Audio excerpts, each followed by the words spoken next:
Vidal, on voit bien que la toxicologie des médicaments se porte généralement sur le foie. C'est-à-dire que c'est le premier organe qui trinque. Voilà. Et donc, dans ce 4e point que je donne sur 5, c'est vous dire simplement, mesdames et messieurs, que quand vous prenez un médicament, évidemment, il est important que vous compreniez que si ce médicament est pris à jeun, le foie va prendre ça de plein fouet.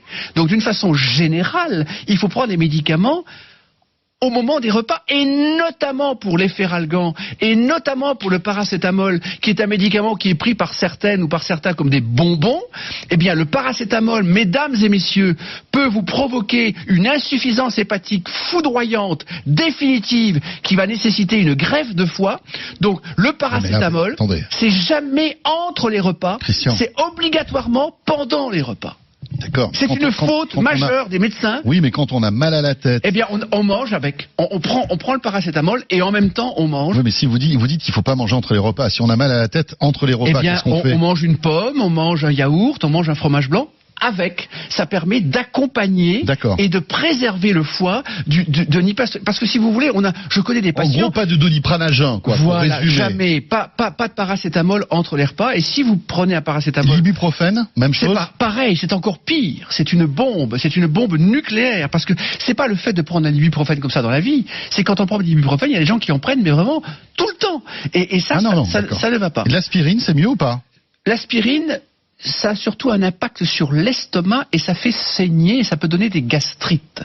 Donc les aspirines à 1000 mg, n'en parlons pas. Parce que non, mais on a mal à la tête, par exemple. Vaut mieux prendre. On s'éloigne un petit peu.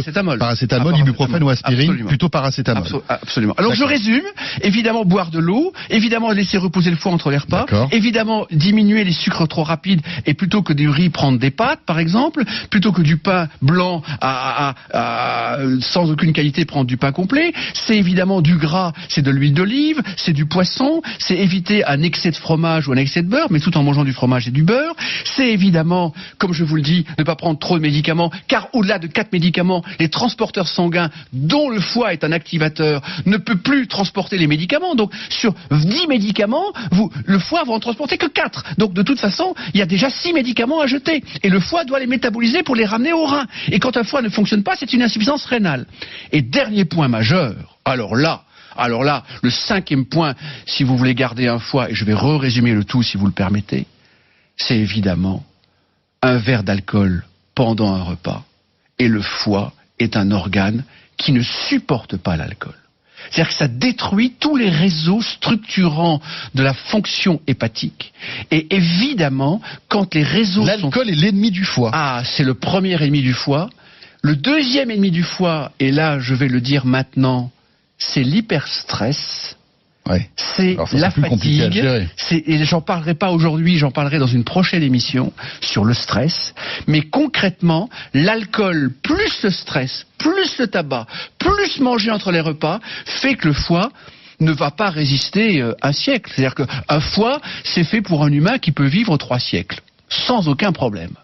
Mais quand un foie est agressé par l'absence d'eau, par le grignotage, par des sucres rapides permanents, par du gras en grande quantité, par concrètement des médicaments et par en plus un excès d'alcool entre les repas particulièrement, le foie ne supporte pas. Attention, quand vous dites un excès d'alcool, un verre d'alcool par repas, même si le sujet d'aujourd'hui n'est pas le sujet un verre de vin quand même. Oui, c'est ce que je dis, c'est-à-dire qu'un verre de vin par repas, ça va. Oui.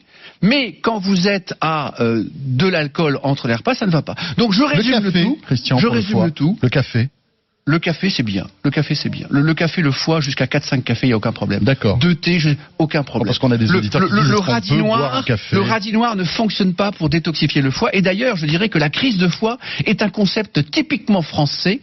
Et les 5 points que je viens de vous donner, mesdames et messieurs, c'est-à-dire l'eau, préserver le sucre, penser au gras, les médicaments, l'alcool et évidemment le repos et évidemment, je dirais, la santé et dormir, eh bien concrètement, l'idée c'est tout cela vous préserve le foie, vous préserve la vie, vous préserve la santé.